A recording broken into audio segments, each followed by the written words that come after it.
Yeah boy, good morning. Kayo na lang si Louie ah. May bubong naman yung ano eh. Yung kolong-kolong.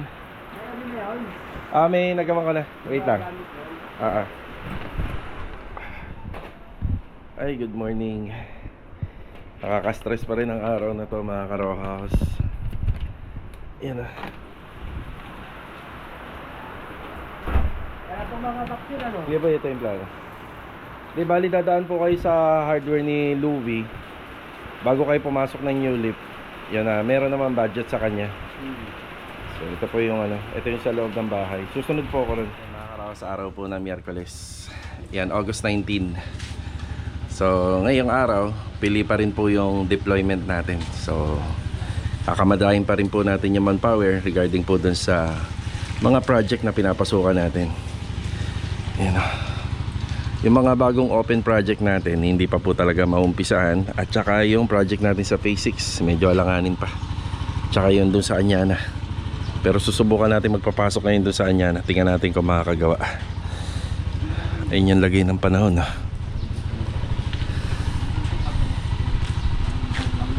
Ayan na yata si ano, si Adonis. Ayan na yan. Ayan si Adonis. Kasya kayo rito ano kuya? Boss, dosages ang kukunin ko ron ha. Dosages. Hindi, may dose doon eh. Konti na lang. Kapusin. Pero magmumotor ka? Nasa si Rusty. Pinabibili ko na siya ng hamba para sa kwarto. Nag-iwan akong pera sa kanya. Kaya boy, may pera rin kay Adonis. Kung sakali magkulang po yung pera kay Louie. Ano, magmumotor ka na lang. Okay, ingat kayo, ingat. Sige, ingat ha. Sunod ako ron. Nandito na tayo Bali mga karos, magandang araw nga pala kila client owner. Bali meron tayong dalawang project update ngayong araw. So ngayong araw po ng Miyerkules dito sa Phase 5 project at saka sa New Leaf project pa rin. Ayan, bali na-cancel po yung installation pala ng mga Korean blinds kahapon. Dapat kahapon po yun. Yun nga lang, yung biyahe ng installer Laguna to Cavite, sobrang ulan daw kaya hindi na po sila tumuloy. So ngayon, sabi ko anytime pwede sila ngayong araw. Yan. So update tayo, update. Log, ano ba to? Yung radyo? Pasoy nga. Ayun nga pala, konting update tayo rito sa ongoing project. So ito na yun nandun sa perspective. Nakuha naman natin bilog. Kuha ba? Ayan na, ito yung sa perspective. Yan. Tapos dito rin. Ayan, nakuha naman. Ayan. Siya nga pala, bigyan ko kayo ng idea. Yung mga bar counter po, minsan wala na po to. Ito sa gilid. Pero meron tayong mga client na gusto nila na buo yan. Kasi yung iba nabibitin or nakukulangan. So yung iba, wala na po yun dito sa gilid. Pero yan, kasama yan sa naka-tiles sa amin na yun. Na-install siya ng tiles. Ito yung sa bar counter. Kabit mo na rin log yung ano? Yung handle. Pwede. May mga gagawin pa. O sige, kahit hindi na muna. Yung mga spot. Ayun na. Kamusta yan? 45 po ba yan, sir? Mas maganda siguro kung naka 45. 45. Mas malinis tingnan. Testing lang eh. So ito na. Ito na yung aming TV console. Sabi ko kasi nung una, yung pinaka layout niya. Nakita mo yung perspective layout nito, no? Parang bitin, di ba? Pag nilagay yung TV, kulang sa disenyo. Maliit na. Ayun. Kaya sabi ko, gawin naming wall-fluted panel lahat. Ang nangyari kasi, meron pang curb line dito dahil sa hagdanan. Hindi naman natin mababago yan. So yung paglalagay din kasi ng UV board, maganda rin po yung kung talaga nasa gitna, tas nasa gitna yung TV. Yun nga lang, hindi na po siya even. Hindi na magkapareha. Okay. So ayan yung sa TV console. Tapos ito yung sa bar counter. Ayan. May kulang pa po rito. Kasya pa yung log yun dito. Meron pa tayo. Ayan. 18 WPC pala lahat ng covered nito. Tapos wala na kaming gagawin dito. Yun nga lang, sabi ko sa may-ari, Kung meron silang mga materyales na pwede naming ikabit or install, yan, sabihin lang nila pati rito. Yan, wala na kaming napagkasundoan. Plain lang po talaga siya. Kadalasan kasi rito, picture frame, malaki. All wall mirror, pwede rin naman. Ito yung update sa Phase 5 project. Ang kagandahan po nito is nakapagpintura naman po tayo dun sa taas. Nga lang, inabot pa rin po tayo ng ulan dito. Yan, natapos naman natin yung mga pinturahin dyan. So, elastomeric paint naman po yan. Matibay sa ulan, matibay sa init. Wala pa nga lang yung, yung emulsion. Tapos yung mga sa ibabaw ng bubong, yan, wala pa. Babalik na lang yung tropa rito. Yan, di bali, nagkakaroon na ng mukha yung loob ng bahay. So, nakukumpleto na namin yung mga, yung mga dapat makita rito. Yun nga lang, kulang pa kami rito. Yan, kulang pa kami rito, tiles, tsaka rito, yung sidings, yan, kulang pa. Yan, kung matapos natin, yun o, mas maganda. May alignment tulog, no, yung sa cove light natin. Oo, yun dito, nakita mo na. Tapos may mga unfinished pa dun sa loob ng cove ceiling. So, unfinished pa yung paintworks dun. Yan, kailangan na mabalikan pa ng mga pintor. Tapos dito may kulang pa kami. So tatapusin muna namin yung installation ng tiles dito, may kulang pa. Yan, kapag natapos yan, saka naman po tayo magpapa kitchen cabinet gamit yung aluminum. Yan. Pero yung bahay, okay na. Konting installation na lang po ito. Nakailang no more nails ka? Nakailang tube ka? Pang ilan na? Pangatlo na. Pero aabot pa? Sakto na yan, oh, sige. 3 tube din ng no more nails. Yun na yung gamit namin kapag ganyan nakalaki. Kapag sa shake kasi medyo magastos. Kaya yun na yung gamit namin. Yun na. Kahit pa parang ganda-ganda na ng bahay nila client. Hintayin natin dito yung mag-install ng Korean blinds. Hindi ako sigurado kung anong oras. Ayan, pero sabi ko naman sa kanya, dumiretso lang dito at alam niya naman na po yung gagawin na trabaho. Pupunta tayo sa New Leaf Subdivision ngayong umaga para makapag-discuss ng assignment doon. Nauna na yung ibang tropa rin eh. Tara.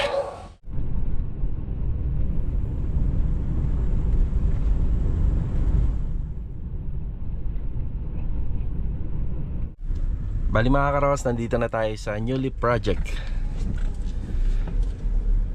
Ayan, buti na lang meron tayong project na ganito sa New Leaf. Yung sa Anyana po mga ka-Rowhouse, may pinapasok po tayo ngayong araw. Yan, dadaan din po tayo doon mamaya. Ayan. Dito na tayo sa New Leaf mga ka-Rowhouse. Kagaya kahapon, araw po ng Martes. Yan.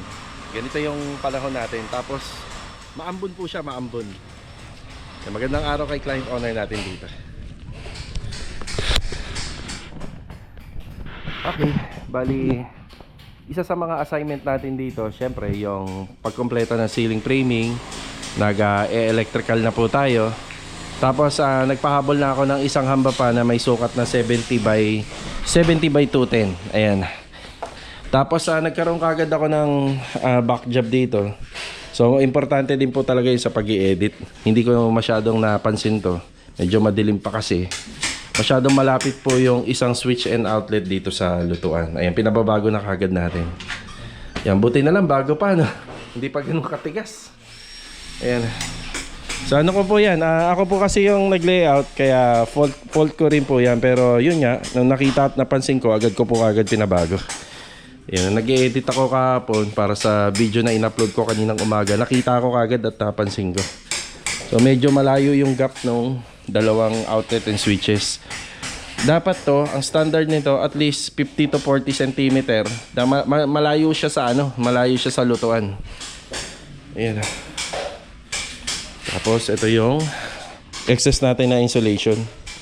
So nag-excess tayo nito kasi gumamit po tayo ng foam insulation. So, hindi na po natin to ginamit kasi makapal po to. Ano po siya, baka umumbok na yung bubong. So, ito, pwede naman daw gamitin dito sa partition. Pwede natin ilagay. Yun nga lang, mabibitin siya at hindi na po bibili si client ng, ng iba pang extra nito. Baka ito na lang po yung gamitin, insulation. Yung unit ay may mga tira pa. Pwede magdagdag na lang ng konti kasi yung insulation dito medyo maliit lang naman eh. Yung partition pala medyo maliit lang. Yan. Ano na sila, hanger. Ilang hanger to kada isang layer? 5? 5. Dito abutin ng mga 8 siguro to. Yun o. Yung hanger. Tapos sige kuya. Kaya ingat ka rito. Tapos ito yung wiring. Ang schedule ng pin light natin dito, bali 4 po rito sa hallway.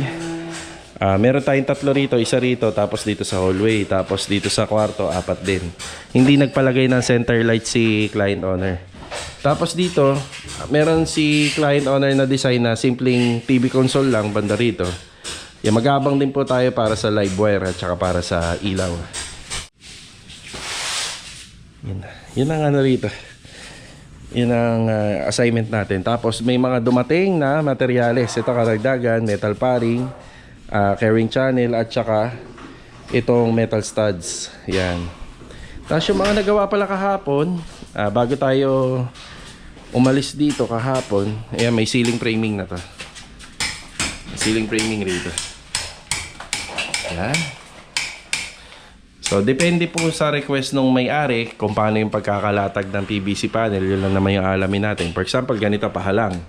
So, kailangan ng metal paring mo pag ganyan padiretso. Kung padiretso naman po yung PVC panel, kailangan pahalang naman po yung abang po ng metal paring bracing natin. Yan.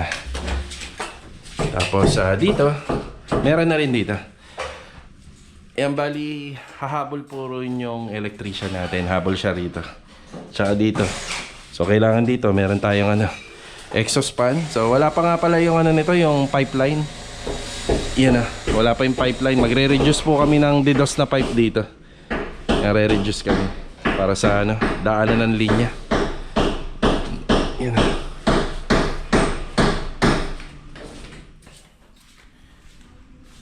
Yan. Ito yung update. Tapos yung isang installer natin dun sa New Leaf project, hahabol po siya. Yan, hahabol po siya dito after niya lang po dun. Siguro hanggang tanghali lang po siya dun sa Phase 5 project. Yan, meron pa tayong mga ipapagawa rito. Tapos yung daanan pala ng internet, iaabang na rin po natin. So mapupunta yung location niya dito sa may bandang bubong. Tapos tatagos na lang po yun papunta rito sa inabang na copper tubing.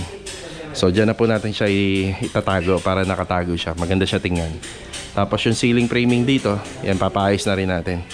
So once na matapos yung ceiling framing dito, wala naman na pang ipadadagdag na rito na ilaw. So hindi na po sila magpapalagay pa ng ilaw rito kasi enough na po ito. Tsaka yung dito banda. So proceed na tayo para sa gate. Yan, bali materialis nga pala sa gate para doon sa cladding, hindi pa natin nabibili pero may iniwan tayong sample dito. Kasi ganitong sukat yung pagbabasihan. Tapos ang gusto ng may-ari, dikit-dikit. Na hindi masyadong kita yung kalahati pababa. Yan. Yan. Bumibelo pa lang yung kalangitan. Mamaya uulan na naman. Dagdag ko na rin po yung mga iba pang mga ginawa rito. Yung pinto, ito isa 80 cm. Yan. So naipa-install na rin po natin to. Meron pang yan, single deadbolt dito para dun sa double lock nya. Yan, syempre nag-ano na kami, nag-uuwian na po kami rito. Yan, pinakabit na po natin yan. Tsaka yun dito po. Yan, tsaka yun dito. Okay na rin to. Yan, lalagyan na lang din po ng double lock. Ayoko po sana kagad ipakabit to yung mga pinto. Gawa ng, syempre, babaklasin pa rin po yan kapag pinapinturahan natin dun sa master painter natin. Pag ginawang natural varnish yan, babaklasin. Pero kailangan po talaga natin gawin na malagyan ng pinto para safe na po yung mga kagamitan sa loob ng bahay. Ito, hindi ko pa ma-pull out to. So magpo-pull out na lang tayo. Yung iba pa rito, may mga gamit pa para sa bracing. May mga gamit pa po rito na gagamitin sa ceiling at saka sa gate. Tapos yung ibang mga tubo magagamit. Yung iba dyan, napagputulan na. Yung iba naman magagamit pa natin. Yan. Kailangan na lang po natin bumili ng pang-reduce ng tubo. Yan palabas dito. Gawa ng DDoS lang yung gagamitin natin dito. So lalakyan na lang natin dito pagdating dito.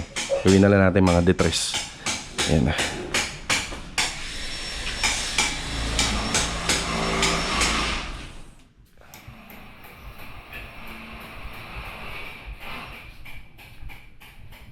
Siya pala mga karo, shoutout nga pala kay IDOBG at saka shoutout din kay Timothy Jan Sanchez.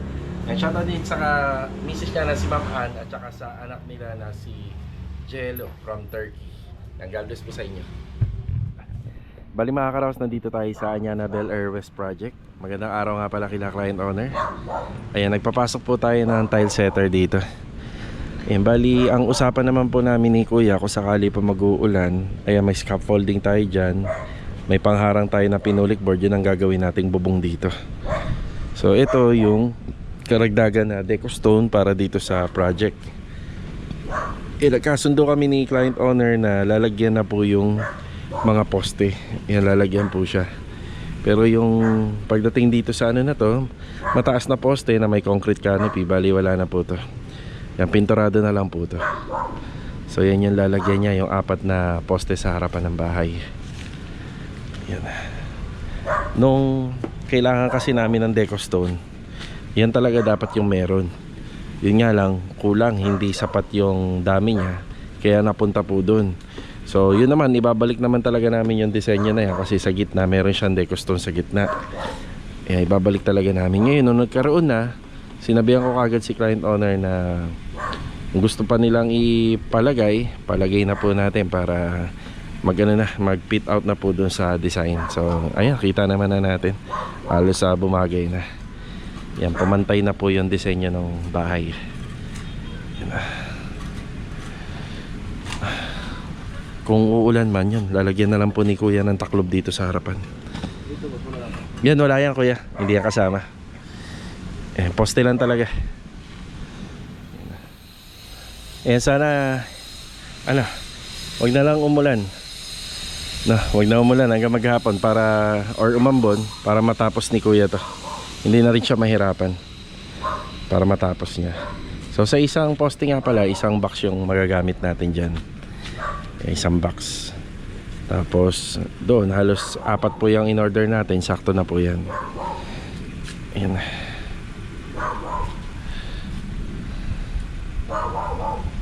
Maganda rin sana kung yung deco stone na yan dumiretso papunta dun sa taas. Kaso nga lang, hindi na siya, iba na yung portion niya kasi tinamaan na ng pinto tsaka ng bintana.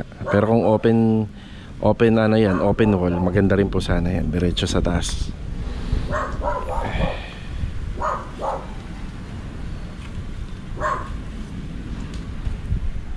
Mga karos, grabe yung panahon natin. 2:00 pa lang po ng hapon yan. Parang 6:00 na. Bumili nga po pala tayo ng natural stone dito. Nagagamitin po natin sa project natin dito sa sa phase 2. Yan na. Yan na. For pick up na lang po kasi kulang pa, pero binayaran na po natin.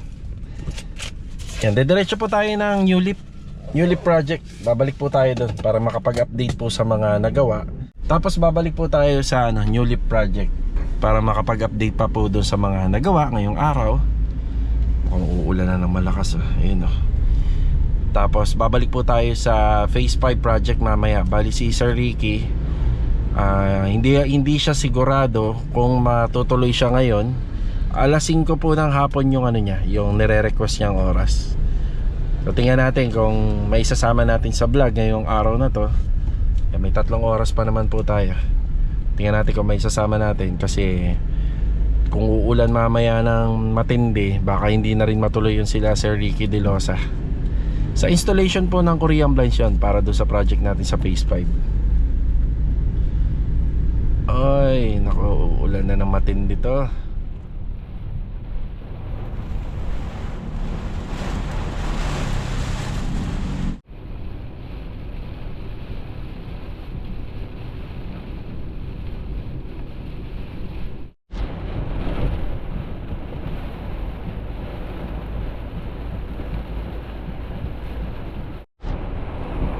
Ay, grabe yung ulan. Wala akong makita.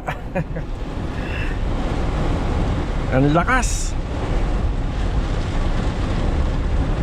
Bali mga karaos, papasok na tayo ng General Trias. Yan, papunta dito sa project natin sa, sa New Leaf. Dito, itong lugar na to, mabagal lang talaga ang takbo natin dito. Gawa ng maraming ano rito eh, lubog na kalsada. Yung nakalubog, so medyo madami.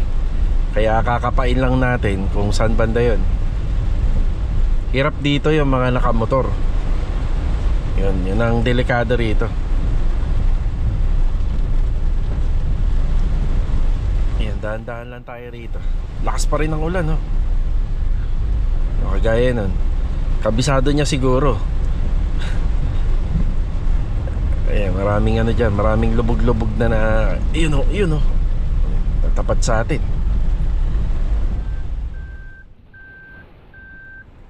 Dito na po tayo sa New Leaf Project.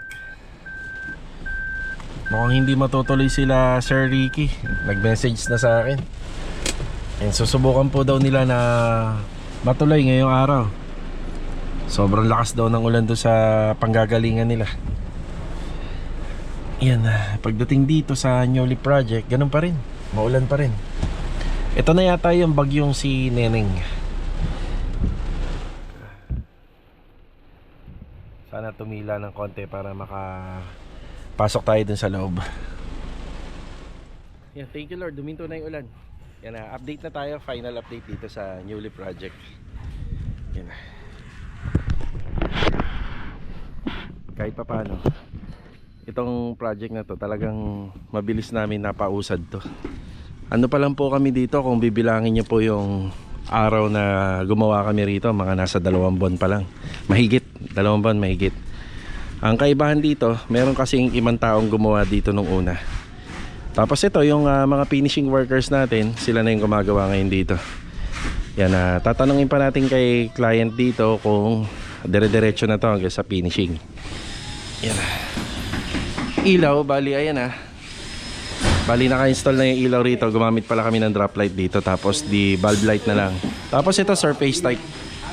Yan, malinis yung pagkakabit nito, wala kayong makikita ang wiring. Kaya surface type. So 10 piraso po yan, enough na yan para sa liwanag dito. Te-testing din natin to kapag kagabi na.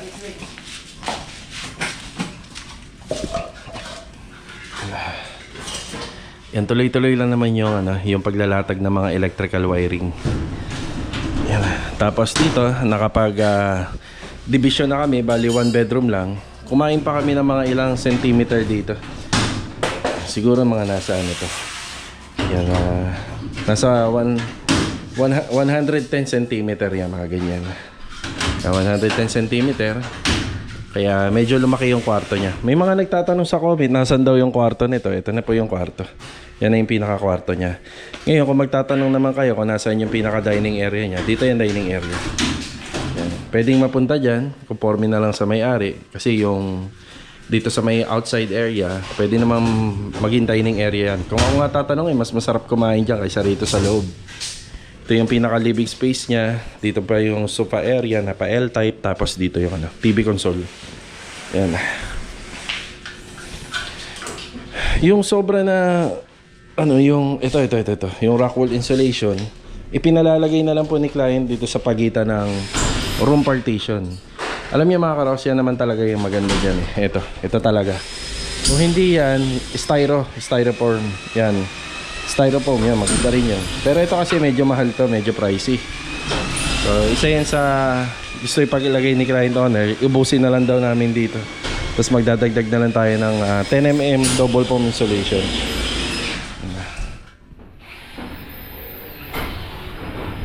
Yung kwarto na to, so 1, 2, 3, 4, 5. So ano to, mga nasa, ipalagay na natin na 3 meters 3 meters by 3 meters. Yan, parang ganyan yung sukat nito. Kasyang-kasya rito yung malaking kama. Tapos meron pang isang closet. So yung closet niya nandito na nakaharap dito. Tapos may mga additional outlet na pinalalagay si ma'am dito, request niya. So yung maglalagay tayo isa dyan, isa rito at saka dito. Pag nalagyan ng PVC panel to, may iwan yung banda rito. Hintayin muna natin maikabit yung aircon dito. Yan na yun.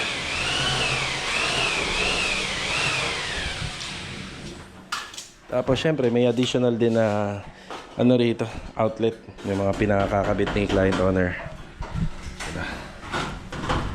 Tapos pagpasok rito, wala na po tayong pintuan dito. Bali ano na lang to, ayusin na lang. Meron tayong switches dito. Tapos ito masyadong plain, nagpapadagdag si client owner ng additional na outlet dito. Kompleto na yung tiles. Ayan na yung tiles, oh. Tapos nailipat na rin yung outlet. Bali, malayo na po siya dun sa saksakan. Malayo rin dito sa kitchen sink. Ayan na. Yung napagtanggalan po, magagamit naman po natin dito sa sidings. Ayan, may sidings pa tayo rito. Yan, ang makikita naman dito. Ano to, no? Isang exhaust, no? Sir. 4 na pin light. Yan, 4 na pin light, dalawa dyan, dalawa rito, tapos may exhaust sa gitna. Yung exhaust fan pala natin na onan, isa pa lang, yung pang TNB. Yung pang TNB pa lang. Tapos, mangangailangan tayo ng additional na Tyson board para makompleto to. Pero sa ngayon kasi may mga habulin dyan eh. Papadeliver na lang tayo. Mga ilan compute mo? Hindi ito lang sir, 32 na eh. Yung 30 feet lang sir, yung haba lang. Yung lapad nila mga... Hindi, dito. Papunta doon. Dito lang sir, dito lang eh. Sa? Dito na tayo. Wala na kasi doon. 32 feet niya yan. 32 divide 8. Yung lapad niya. 4. Okay. 4. So bali hindi, 4 divide 2. Ang lapad niya wala pang 2 feet, no? O di ano lang to? Dalawa lang to, 2 piraso lang yan. Simula ron, kasi hahatiin mo sa gitna magiging 4. Plus ito, wala ka pa rito. Sa nakikita ko, bali 6. Ilan? Wala nga 2 feet yan. 2. 2 feet yan, 2 feet. Di bali 3. 3 lahat. Yan. Yan, sa taas may mga incomplete pa naman. Ayun, yung mga nandun. Kasama na ba yan? Hindi pa sir. Hindi, yan, yung natira dyan. Ito sa panloob na sir. Panloob na. Okay. So, kailangan natin ng 3 piraso pa. Yan, 3. Ilan yung kulang sa loob? 3. Isa na lang sir. Yung isa na dito. 3 kailangan din. 2 kailangan. Bali, 3. 4 nga, lahat. 4 lahat. 4 na buo. Wala pa. Sa loob ba? Sige. Ay, isa ano? Tingnan nga natin. Yan na. Okay. 4 na ano, Tyson board. Kailangan natin ako. Op! Yeah.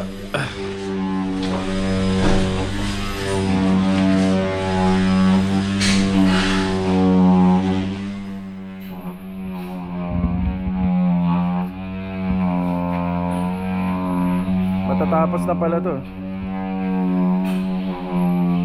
Ito, yung para rito sa sidings. Yan. Sa isa nito, 2 nakukuha namin. Kasi yung kinukuha namin dyan, yung laser cut. Yan, kabilaan. Lapit na matapos yung tiles. Okay, ito yung mga naganap mga Karahouse dito. Ito yung mga update dito sa project natin sa New Leaf. Marami-rami na rin po yung nagawa rito. Iwanan natin to na turnover na lang natin sa mga pintor. Ayan, kapag natapos yung mga installation, pintor naman po yung gagawa rito or yung hahawak. Sila naman. Ayan. So magpapadeliver ako bago ako bumalik sa Lumina. Ayan, pa-deliver po tayo dito sa pinakamalapit na hardware lang para may materials na gagamitin dito para bukas. So binibilang na lang yan doon, siguro mga 5 yata yung papadeliver natin. So nakaka-4 na kami sa computation. Tapos kulang pa tayo ng isang pintuan para sa kwarto. Siguro ano ko na lang yan, isusunod ko na lang yung pinto para magkaroon na rin ng pintuan yung kwarto.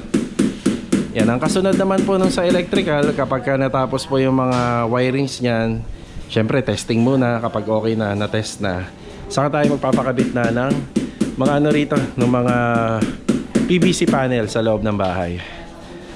Tapos ano na tayo? Kailangan na natin magbawas ng gamit dito sa susunod. May piping pa pala kami rito para sa exhaust fan, sa ventilation. Yan na.